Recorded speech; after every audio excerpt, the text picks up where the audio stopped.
Assalamualaikum saudara sebangsa setumpah darah saya dan juga para penonton channel ini yang meskipun benci tapi diam-diam masih juga menonton di Malaysia. Hari ini kita akan menjadi saksi dari sejarah terbesar dari sepak bola kita. Dan ini adalah pencapaian terbesar sepak bola kita sejak Indonesia merdeka. Kalau sebelum merdeka, waktu masih bernama Hindia Belanda, kita sudah pernah bertanding di Piala Dunia. Dan sebagai satu-satunya tim dari Asia Tenggara yang sudah pernah bertanding di Piala Dunia yang tercatat oleh FIFA ya. Dicatat oleh FIFA itu bahwa Indonesia yang pertama di Piala Dunia. Tapi sejak merdeka, ini adalah pencapaian terbesar kita. Indonesia akan bertanding di babak 16 besar Piala Asia melawan Australia, ya, pukul 17.30 waktu Indonesia Barat nanti, ya, atau 18.30 di Malaysia. Tapi tahukah saudara-saudara sebangsa sekalian bahwa sebelum turnamen ini berlangsung, kita mendapat doa yang sangat buruk dari orang Malaysia. Timnas kita didoakan celaka oleh mereka. Seperti apa doanya? Mari kita lihat. Nah, di sini kita bacakan doanya. Sebelum turnamen ini berlangsung, seorang netizen penggemar sepak bola Malaysia bernama Amin Zulkarnain di sebuah komentar di Facebook mengatakan berdoa, ya, berdoa. Allahumma alaika bi Indonesia mu'tadin. Ya Allah, celakakan timnas Indonesia. Pakai gambar bendera Indonesia, secelaka mungkin pada AFC Asian Cup nanti. Dan berikan mereka penyingkiran peringkat kumpulan paling memalukan dalam sejarah kejohanan, ya Allah. Oke, itu doa orang Malaysia terhadap timnas kita sebelum turnamen ini berlangsung, ya. Dan bukan cuma itu. Kita bacakan lagi apa saja kata mereka ya ke kita. Nah, jadi sebelum turnamen ini berlangsung, mereka begitu membanggakan hasil dari International Friendly Match atau pertandingan persahabatan yang mereka langsungkan pra turnamen ya. Karena berlatih, mereka mencari kemenangan, beda dengan kita yang mencari taktik yang tepat gitu. Jadi ini ada dari Twitter, Quantum MKS namanya Rasamala gitu. Dia katakan, dari hasil IFM, International Friendly Match, persahabatan maksudnya, memang Malaysia boleh diberi thumbs up. Satu-satunya negara ASEAN yang layak kepusingan seterusnya. Jadi menurut dia, hanya Malaysia satu-satunya negara ASEAN yang layak untuk kepusingan selanjutnya, artinya ke babak selanjutnya kalau bahasa kita. Dia bilang, nah ini Dominik. Mereka masih menyebut kita Indon. Indon should tarik diri saja, masih sempat kok katanya. Jadi Indonesia karena ya kita kalah 4-0 dengan Libya seperti itu kan. Jadi tarik diri aja dari Piala Asia ini katanya, masih sempat kok. Kemudian ini ada HNH Hairaul katanya kan. Dia katakan itu sambil ketawa, Indonesia lost overall score 11-1. Ya, 11-1. Jadi ini dia mengacu sebenarnya ke skornya mereka di Piala Asia terakhir yang mereka ikuti. Itu 12-1. Tadi beri poin 1, 11-1. Mereka waktu itu kebobolan, sebagai tuan rumah, Malaysia waktu itu kebobolan 11 gol dan hanya memasukkan 1. Ya, dengan poin 0. Jadi pengalaman buruk mereka itu mau mereka transfer ke kita waktu itu. Dia katakan, Asian Cup 2023 yet to start, but Indonesia already finished. Jadi dia bilang, Piala Asia 2023 belum mulai, tapi Indonesia udah selesai. Gitu, udah selesai, udah nggak ada harapan. Tapi hasilnya seperti apa? Nih.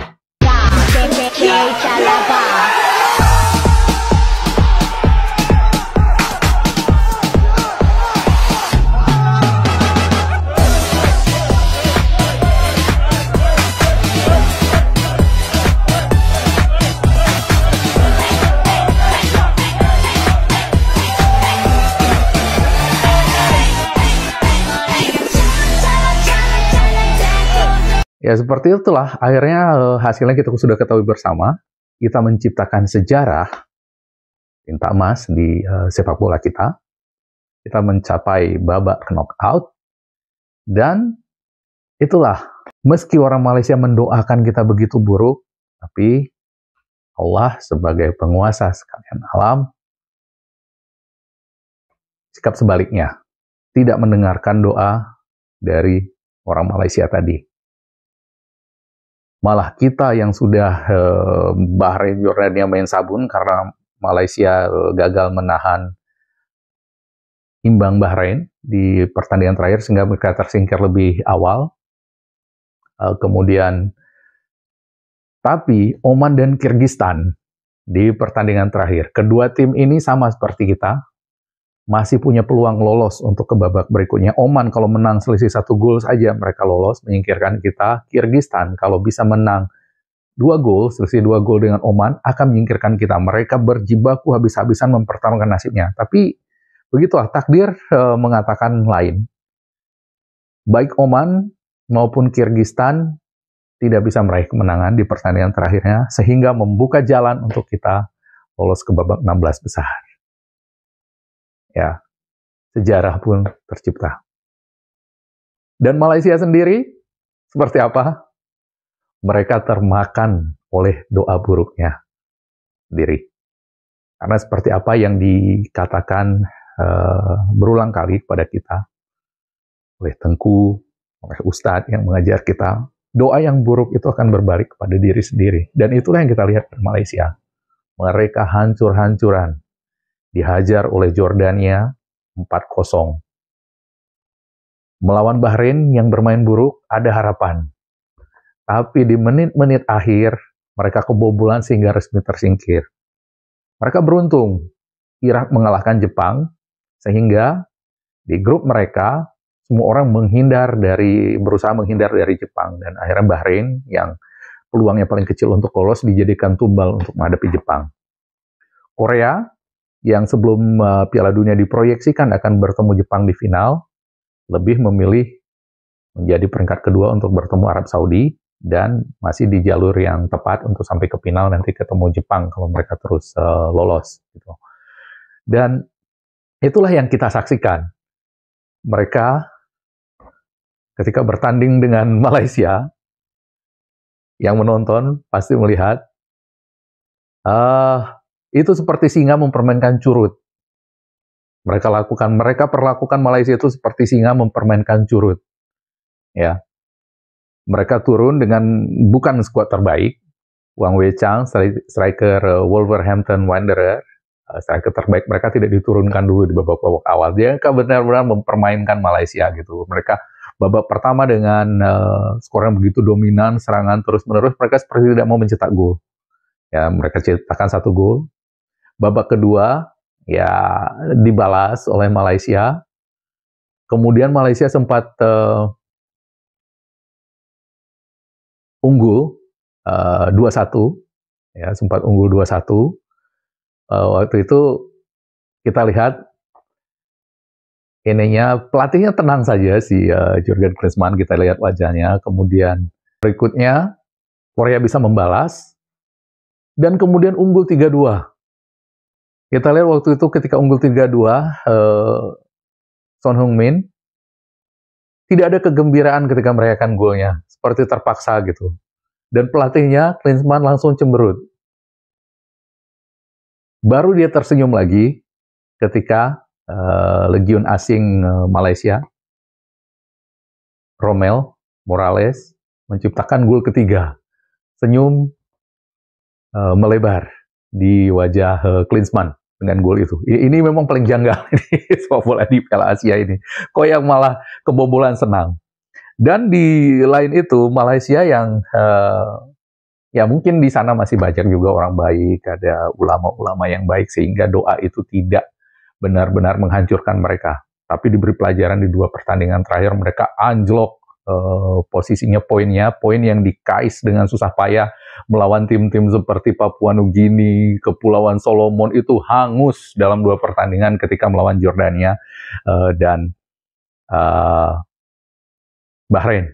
Ya, mereka anjlok 4 poin dari 132 ke 136, 4 posisi gitu ya. Nah, itu berbalik dengan kita yang ketika kemenangan dengan Vietnam, kita naik ke 4 anak tangga, tapi kalah kemudian dengan Jepang juga tidak banyak berpengaruh karena selisih ranking kita jauh sekali dengan Jepang, kita hanya kehilangan 4 poin dan tidak mempengaruhi peringkat kita di peringkat FIFA, dan kemudian juga nanti di babak knockout tidak ada pengurangan poin FIFA. Jadi kita tetap stabil di 142. Jadi Piala Asia ini kita selain lolos ke 16 besar, juga naik 4 peringkat di ranking FIFA gitu ya. Nah, Malaysia ini mereka beruntung karena Korea memilih menghindari Jepang dan seri dengan mereka, akhirnya rebound lagi. Ranking mereka kembali seperti sebelum turnamen, artinya impas gitu kan. Dan itu mereka meluapkan gembiraan seolah seperti juara dunia. Bahkan pelatih mereka betul-betul lupa pada etika. Kita lihat kalau pemain-pemain dari klub, sebuah klub bertanding untuk klub lain, mencetak gol ke gawang mantan klubnya, dia tidak merayakan golnya. Tapi pelatih Korea, pelatih Malaysia ini ya seperti negaranya mereka, negara yang tidak punya nasionalisme seperti pemain-pemainnya yang seperti nggak niat membela negaranya gitu ya. Karena sebelum turnamen juga orang katakan seperti orang Malaysia, India ini bilang, itu sekumpulan orang yang membela negara demi duit gitu, bukan demi kecintaan ke negaranya. Begitu juga kita lihat pelatihnya, Kim Pan-gon. Dia tidak peduli etika bahwa gol yang diciptakan oleh pemain itu ke negara sendiri, dia rayakan seperti orang gila. Padahal itu ke gawang negaranya sendiri loh. Ya cocok lah dengan Malaysia ya. Bangsa yang nggak punya sejarah kepahlawanan itu. Nah, jadi seperti ini dulu video kali ini. Nanti pukul 17.30, jangan lupa kita saksikan. Mari kita sama-sama menjadi saksi sejarah Indonesia di babak gugur Piala Asia. Kali ini, apapun hasilnya kita tidak peduli. Apapun hasilnya kita tidak peduli. Kita hanya ingin melihat pemain kita berjuang. Seperti sebelumnya, di 3 pertandingan sebelumnya, memberikan habis-habisan demi jersey Garuda di dada, demi Indonesia. Hanya itu kita saksikan. Mau kalah, mau menang dengan Australia, kita tidak peduli. Ya. Dan Malaysia saat ini kita saksikan tim yang pecundang, yang menyedihkan ini menyambut para pemainnya seperti seolah memenangkan Piala Dunia hanya karena berhasil menahan seri Korea Selatan 3-3. Itu pun akibat Korea menghindari Jepang. Meskipun dalam pertandingan kita seperti melihat pertandingan singa yang mempermainkan curut. Demikian dulu video kali ini. Assalamualaikum warahmatullahi wabarakatuh dan merdeka.